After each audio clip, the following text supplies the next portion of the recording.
Hello बच्चों, मैं हूँ पवार सर, आईआईटी गुरुकुल नागपुर से। बेटा, लास्ट इंटरफेरेंस के टॉपिक में जो बचा हुआ पार्ट है वो हम लोग कंटिन्यू करते हैं। हमने यहाँ रिजल्टेंट एम्पलीट्यूड का फॉर्मूला निकाला था।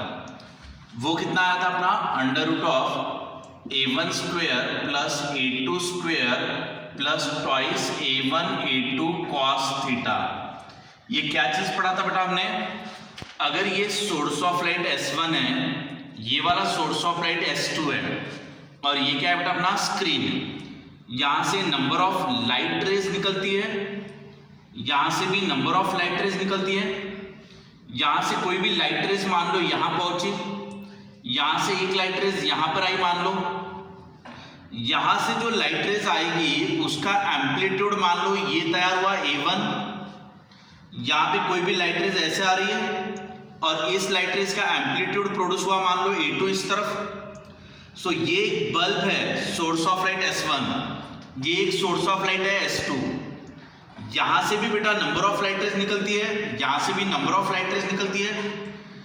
यहां की एक लाइट रेज इस पॉइंट पर पहुंची स्क्रीन पर, इसकी भी एक लाइट रेज ये स्क्रीन पे पहुंची। ये वाली लाइट रेज ने अपना एम्पलीट्यूड प्रोड्यूस किया A1 इस तरफ, इसके वजह से ये एम्पलीट्यूड प्रोड्यूस करेगा A2 इस तरफ। दोनों के बीच में का एंगल क्या है बेटा? थीटा। अब ये ऐसा हो गया कि A1 एम्पलीट्यूड ऐसा हुआ, A2 एम्पलीट्यूड इस तरफ हुआ, इनके बीच में एंगल क्या है बेटा? थीटा। दोनों एम्पलीट्यूड को ऐड करने के लिए क्या करना चाहिए? बाय वेक्टर एडिशन, यानी क्या? Parallelogram law. ये वाले वेक्टर को पैरेलल साइड बनाओ, ये वेक्टर को पैरेलल साइड बनाओ, तो ये क्या बन जाएगा आपका? पैरेललोग्राम। पैरेललोग्राम का डायगोनल बनाओ। सो डायगोनल आपको देता है रिजल्टेंट एम्पलीट्यूड। तो बेटा पहले वाले वेव ने इस जगह पर A1 एम्पलीट्यूड प्रोड्यूस किया, सेकंड वेव ने यहां पे एम्पलीट्यूड A2 प्रोड्यूस किया। दोनों के बीच में फेज एंगल हुआ थीटा। सो दोनों को जोड़ने का तरीका, यानी दोनों की वेक्टर एडिशन आप करोगे। सो दोनों की वेक्टर एडिशन करना यानी क्या करना? तो इसको पैरेलल साइड बनाना ये वाला, इसको भी पैरेलल साइड बनाना ये वाला। तो क्या बन जाता है आपका? पैरेललोग्राम। और पैरेललोग्राम का जो डायगोनल होता है, ये वाला क्या हुआ? डायगोनल। डायगोनल आपको देता है रिजल्टेंट एम्पलीट्यूड। क्लियर? और बेटा इस रिजल्टेंट एम्पलीट्यूड को निकालने का फॉर्मूला ये होता है। यहां तक सभी को क्लियर है? चलो आगे बढ़ते हम लोग। अब बेटा इसमें अगर मैं स्क्वेयरिंग ऑन बोथ साइड कर दूं, अगर हम लोग स्क्वेयरिंग कर दें ऑन बोथ साइड, हम दोनों तरफ क्या कर लेंगे बेटा? स्क्वेयरिंग। तो रिजल्टेंट का स्क्वेयर इक्वल टू A1 का स्क्वायर प्लस A2 का square plus twice A1 A2 cos theta, ये आ जाएगा अपना। नाउ बेटा इंटेंसिटी का मतलब होता है ब्राइटनेस। इंटेंसिटी रिप्रेजेंट करता है ब्राइटनेस, उजाला कितना है, ब्राइट कितना है। So intensity is directly proportional to square of amplitude. जो एम्पलीट्यूड का स्क्वायर के साथ इंटेंसिटी का डायरेक्ट रिलेशन रहता है, और यहां पे स्क्वायर रहता है। यानी अगर बेटा कोई वेव ऐसी है तो इसका एम्पलीट्यूड मान लो ये है A1, इसका एम्पलीट्यूड छोटा है तो ब्राइटनेस कम आएगा। इसका एम्पलीट्यूड ज्यादा है, ये वाला एम्पलीट्यूड बोले तो ये वाला मैक्सिमम। अगर एम्पलीट्यूड ज्यादा रहा तो ये इसका इंटेंसिटी ज्यादा रहेगा, ब्राइटनेस ज्यादा रहेगा। अगर हमने ये वाला वेव ले लिया ऐसा, तो अब आपका एम्पलीट्यूड और भी ज्यादा हो गया। सो एम्पलीट्यूड कम है तो ब्राइटनेस कम है, इंटेंसिटी कम है। एम्पलीट्यूड इंक्रीज हुआ, सो एम्पलीट्यूड इंक्रीज हुआ तो ब्राइटनेस भी बढ़ेगा, इंटेंसिटी बढ़ेगी। So intensity is directly proportional to square of amplitude. So intensity equal to क्या हो गया बेटा? Constant into A square. समझे? तो बेटा देयरफॉर A इक्वल टू कितना आ जाएगा? I divided by K, A square equal to intensity directly proportional to square of amplitude. So intensity equal to constant into A square. तो A square equal to क्या आ गया, आई divided by K. A square equal to I divided by K, ये आ गया। Therefore अगर हम लोग यहां से ए ले लें, ए इक्वल टू कितना आ जाएगा, under root of I by K. ये हो रहा है अपना फॉर्मूला, बराबर ध्यान देना। अब हमें कन्वर्ट दिस फॉर्मूला, ये फॉर्मूला किस चीज का है, एम्पलीट्यूड का। एम्पलीट्यूड के फॉर्मूले को कन्वर्ट करना है इन टर्म्स ऑफ इंटेंसिटी। अब इसको इंटेंसिटी के टर्म में कन्वर्ट करो, बराबर ध्यान देना बेटा, इन चीजों को ध्यान देना। रिजल्टेंट एम्पलीट्यूड का स्क्वायर, ए का स्क्वायर, ए के स्क्वायर की जगह पे क्या ले सकते हैं, आई बाय के। सो यहां पे क्या लोगे आप, आई डिवाइडेड बाय के, यानी इंटेंसिटी रिजल्टेंट अपॉन के इक्वल टू ए1 का स्क्वायर। तो ए स्क्वायर की जगह पे क्या ले सकते हैं, आई बाय के। सो आई1 डिवाइडेड बाय के, इसकी जगह पर ए स्क्वायर की जगह पे आई बाय के, तो ये 2 हो जाएगा प्लस ट्वाइस। अब देखो ए की जगह पे क्या ले सकते हो आप, ए की जगह पे ले सकते हो under root of I by K. ये ए की जगह पर ये पुटअप करो, क्लियर, यानी क्या लोगे, under root of I by K, ये हो जाएगा under root of I two by K, और ये क्या होगा बेटा अपना कॉस ऑफ थीटा, क्लियर। अब इनमें से बेटा ये के अंडर रूट में के है, ये अंडर रूट में के है, तो ये अपना ऐसा आ जाएगा और के कैंसिल हो जाएगा हर तरफ से।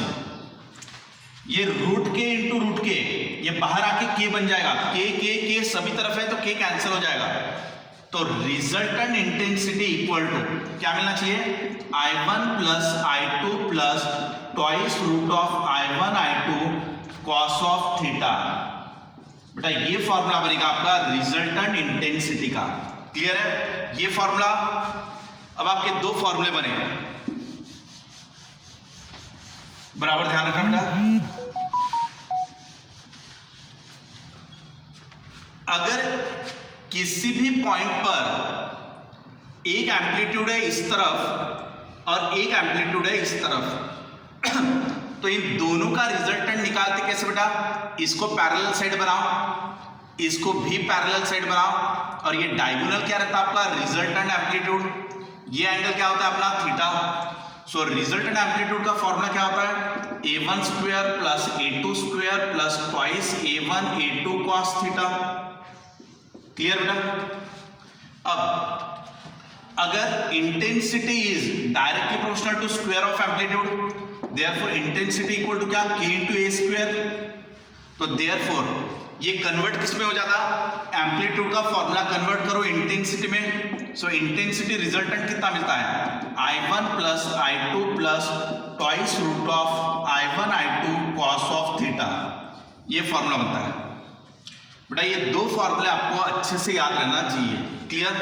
साथ ही साथ रिजल्टेंट एम्पलीट्यूड जो है वो एक्स एक्सिस के साथ या A1 के साथ कितना एंगल बनाता है, तो इसको फाई मान लो। ये क्या है बेटा अपना A1, ये क्या है अपना A2, और ये क्या बनाया आपने, पैरेललोग्राम। डायगोनल क्या रिप्रेजेंट करता है, रिजल्टेंट। रिजल्टेंट का A1 के साथ जो एंगल बनेगा ये बना मान लो phi. So phi angle gives the direction of resultant amplitude with respect to A1। ये फाई आपको क्या दे रहा है, सो फाई आपको दे रहा है रिजल्टेंट एम्पलीट्यूड का direction with respect to A1। ये कंप्लीट एंगल क्या है बेटा, कंप्लीट एंगल है थीटा। सो ये कैसे निकालोगे आप, tan फाई निकालने का फॉर्मूला क्या रहेगा, तो tan फाई निकालने का फॉर्मूला रहेगा A2 sin theta upon A1 plus A2 cos theta. Theta is A phase difference. बेटा ये आपके फॉर्मूलेज हुए।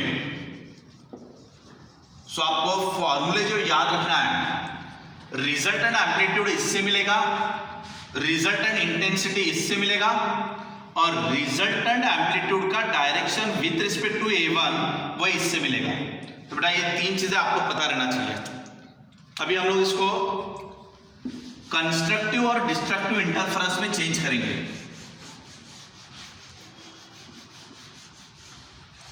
ये देखो in order to get the bright band, अगर आपको ब्राइट बैंड मिलाना है सो पहला वाला एम्पलीट्यूड और दूसरा एम्पलीट्यूड A1 और A2 both should be in same direction. अगर दोनों सेम डायरेक्शन में रहेगा तो वो क्या हो जाएगा बेटा, ऐड हो रहा है, यानी रिजल्टेंट कितना मिलना चाहिए आपको, resultant amplitude A1 plus A2, क्योंकि cos थीटा की वैल्यू क्या रखोगे, cos 0 की वैल्यू क्या हो जाएगी 1, तो आपको रिजल्टेंट मिलेगा A1 प्लस A2। ये एम्पलीट्यूड क्या मिलेगा आपको, मैक्सिमम, ठीक है। और बेटा इस समय इंटेंसिटी क्या मिलेगी, intensity resultant equal to I1 plus I2 plus twice root of I1 I2, बराबर ध्यान दो बेटा, ये मिला आपको मैक्सिमम इंटेंसिटी। एम्पलीट्यूड के फॉर्मूले में इधर ध्यान दो बेटा, अगर पहला एम्पलीट्यूड A1 इस तरफ रहा, सेकंड एम्पलीट्यूड A2 इस तरफ रहा, दोनों के दोनों सेम डायरेक्शन में है, तो दोनों के बीच में एंगल क्या हुआ, 0 डिग्री। cos 0 की वैल्यू क्या होती है 1, एम्पलीट्यूड का फॉर्मूला था, इंटेंसिटी का फॉर्मूला था। एम्पलीट्यूड के फॉर्मूले में और इंटेंसिटी के फॉर्मूले में cos 0 इक्वल टू 1 रख दो। फॉर्मूले में ये पुटअप करने के बाद एम्पलीट्यूड इतना मिलेगा, इंटेंसिटी ये मिलेगी। ये क्या हुआ बेटा, मैक्सिमम। अगर हम लोग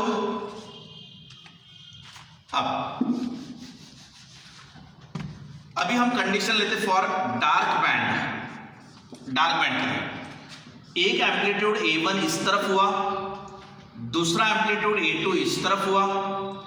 अगर दो वेव अपोजिट फेज में आ गए, जैसे हमने लास्ट लेक्चर में पढ़ा था, इसके पहले वाले लेक्चर में मैंने बताया है आपको कि सेम फेज में कैसे आता है और अपोजिट फेज में कैसे आता है। अगर बेटा अपोजिट फेज में आ गए तो एंगल क्या बनेगा, theta equal to 180 degree, that is pi. और cos 180 की वैल्यू क्या होती है, cos 180 की वैल्यू होती है -1। तो अगर ये पुटअप कर दोगे फॉर्मूले में, अगर ये फॉर्मूले में पुटअप करोगे तो एम्पलीट्यूड मिनिमम क्या मिलेगा, A1 माइनस A2, क्योंकि ये अपोजिट डायरेक्शन में है ना, तो ये अपोजिट डायरेक्शन में तो एंगल बनेगा 180 डिग्री। फॉर्मूले में रखने के बाद ये आ जाएगा। वैसे ही इंटेंसिटी क्या मिलेगा बेटा, इंटेंसिटी मिनिमम क्या मिलना चाहिए, I1 plus I2 minus root of minus twice root of I1 I2, ये मिलेगा बेटा। तो ये हुआ इंटेंसिटी मिनिमम, ये हुआ इंटेंसिटी मैक्सिमम। ये हुआ ब्राइट बैंड के लिए, ये हुआ डार्क बैंड के लिए। ये दोनों कंडीशन को बराबर समझ लेना। सेम डायरेक्शन में है तो दोनों को ऐड कर दो, इंटेंसिटी में यहाँ प्लस आ जाएगा और यहाँ पे cos थीटा 1 आ जाएगा। अपोजिट डायरेक्शन में डार्क बैंड बोले तो अपोजिट, cos 180 -1, फॉर्मूले में पुटअप कर दो तो ये अपोजिट डायरेक्शन में है तो माइनस हो जाएगा और ये मिनिमम का फॉर्मूला आएगा। अब बेटा न्यूमेरिकल्स ऐसे आएंगे आपको, एम्पलीट्यूड इंटेंसिटी मैक्सिमम या amplitude maximum upon amplitude minimum कितना आएगा रेशो, A1 प्लस A2, ये कितना आ जाएगा A1 माइनस A2। क्लियर। अगर हमने कहा इंटेंसिटी मैक्सिमम अपॉन मिनिमम का रेशो, ये डिवाइडेड बाय ये निकालो, तो वो कैसे आएगा आपका,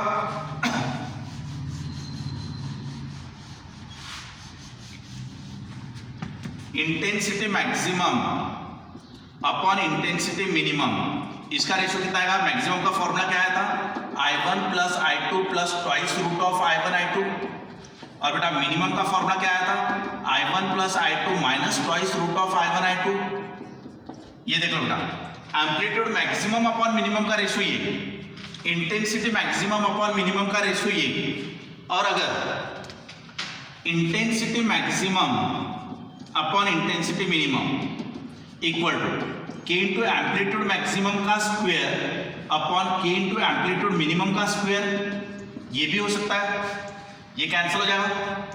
एम्पलीट्यूड मैक्सिमम यानी क्या, A1 प्लस A2 उसका स्क्वायर और मिनिमम यानी A1 माइनस A2 उसका स्क्वायर, ये भी फॉर्मूला हो सकता है। आपको इस टाइप से अलग अलग क्वेश्चन पूछे जाएंगे। मैक्सिमम अपॉन मिनिमम का रेशियो निकालो, मैक्सिमम अपॉन मिनिमम का रेशियो निकालो। ये इन टर्म्स ऑफ इंटेंसिटी, ये इन टर्म्स ऑफ एम्पलीट्यूड। और एक लास्ट पॉइंट पढ़ लेते हैं बेटा, इंटेंसिटी का फॉर्मूला क्या है बेटा? इंटेंसिटी रिजल्टेंट का formula I1 plus I2 plus twice root of I1 I2 cos theta. अब देखो ना, if I1 equal to I2,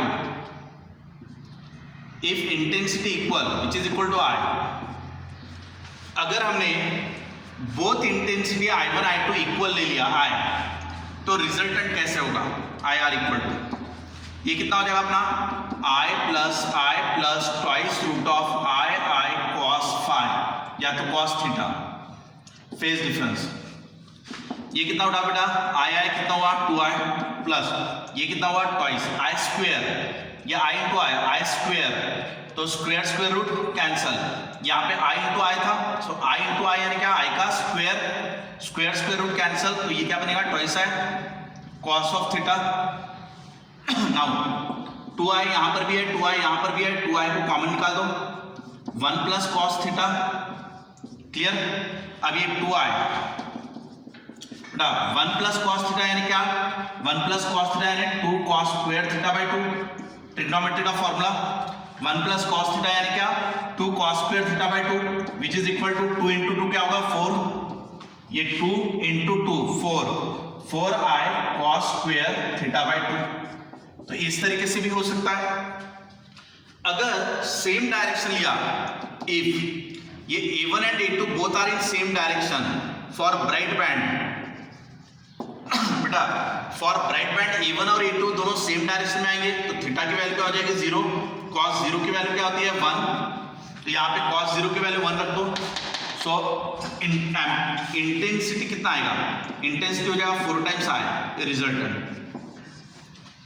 अगर फॉर, ये अपना फॉर्मूला आ गया, अगर हम फॉर ले लेते हैं हम लोग bright band, for bright band के लिए क्या लिया हमने? थीटा इक्वल टू 0, तो ये थीटा इक्वल टू 0 ले लो।